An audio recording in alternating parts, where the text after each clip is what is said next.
नमस्कार, क्राइम तक देख रहे हैं आप। मैं हूं आपके साथ दीपक सिंह।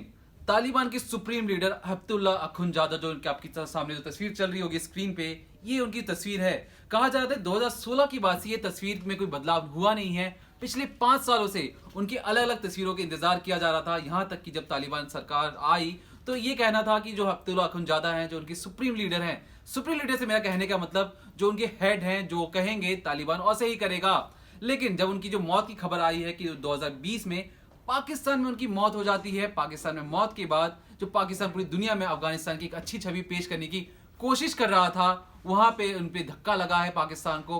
तालिबान ने माना है कि पाकिस्तान में जो आत्मघाती हमला हुआ था उसमें हफ्तुल्ला अखुनजादा, तालिबान के जो सुप्रीम लीडर हैं, वो मारे जा चुके हैं। यहां तक कि जब न्यूयॉर्क टाइम्स में जो खबर छपी थी उसमें भी ये दावा किया गया था कि हफ्तुल्ला अखुनजादा 2016 में जो उनकी तस्वीर है उससे लेकर आज की तारीख है 2021 तक कोई भी नई तस्वीर सामने नहीं आई है। यहां तक कि सरकार की गठन के बाद भी कहा जा रहा था कि हफ्तुल्ला अखुनजादा सामने आएंगे और लोगों से कहेंगे कि ये उनकी सरकार आगे किस तरीके से अफगानिस्तान की भविष्य को लेकर सोच रही है, किस तरीके का काम कर रही है। लेकिन जब से उनकी खबर, जब मौत की खबर सामने आ चुकी है, तो उसके बाद तालिबान ने सीधे तौर पे पाकिस्तान पे कहा है कि पाकिस्तान में एक आत्मघाती हमले में उनकी मौत हो गई थी।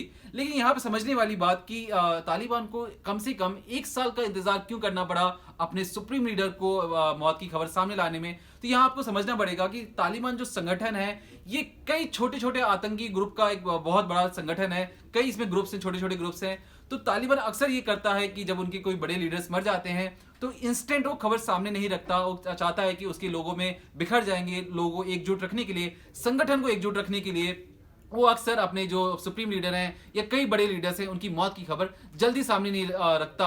कुछ इसी तरीके से तो 2020 में मौत होती है तो 2021 आते आते, इस 2021 भी खत्म होने का तारीख आ रही है, साल आ रहे हैं, उसमें भी तालिबान ने अब जाकर माना है कि कहीं ना कहीं पाकिस्तान का इसमें हाथ है। वही पाकिस्तान जो किसी तरीके से पूरी दुनिया में जाके लोगों को कह रहा है कि अफगानिस्तान का साथ दीजिए, अफगानिस्तान के लोगों की मदद कीजिए, आप नहीं करेंगे तो हमें मदद करनी पड़ेगी। लेकिन अब तालिबान ने सीधे तौर पे पाकिस्तान पे निशान साधा है। इसके अलावा आपको बता दूं, कुछ दिनों पहले पाकिस्तानी एयरलाइंस पे भी तालिबान ने बैन लगा दिया था। उनका ये कहना था कि जो पाकिस्तानी एयरलाइंस से पर पैसेंजर $200 से $300, यानी कम से कम 15,000 से लेकर 21,000 रुपए चार्ज कर रही थी अगर पाकिस्तान से किसी को भी अफगानिस्तान काबुल जाना है। लेकिन जब से तालिबान की सरकार आई तो वहां पे जो $200 से $300 की जो टिकट थी उसे पाकिस्तानी एयरलाइंस $2,500 में बेच रही थी। मतलब भारी भरकम रकम। तो तालिबान ने अपने लोगों को कहा या पाकिस्तानी एयरलाइंस को कहा कि आपने किराया किस आधार पे बढ़ाया है, इसे कम कीजिए।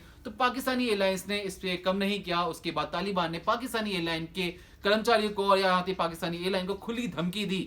तो जो पाकिस्तान की जो सरकार और पाकिस्तानी जो रिश्ते दिख रहे थे, दोस्ताना रिश्ते दिख रहे थे, वो कहीं ना कहीं अब तालिबान और पाकिस्तान में खटास की ओर नजर आ रहे हैं। और जब उनके सुप्रीम लीडर की जो मौत की खबर है जो पाकिस्तान में हुई है, इसके बाद देखते हैं कि तालिबान और पाकिस्तान के रिश्ते अब आगे कैसे होंगे, क्योंकि तालिबान की हिमायती बनकर जो पाकिस्तान फिर रहा था उसे एक गहरा धक्का लगा है। ज्यादा खबरों के लिए बने रहिए क्राइम तक के साथ।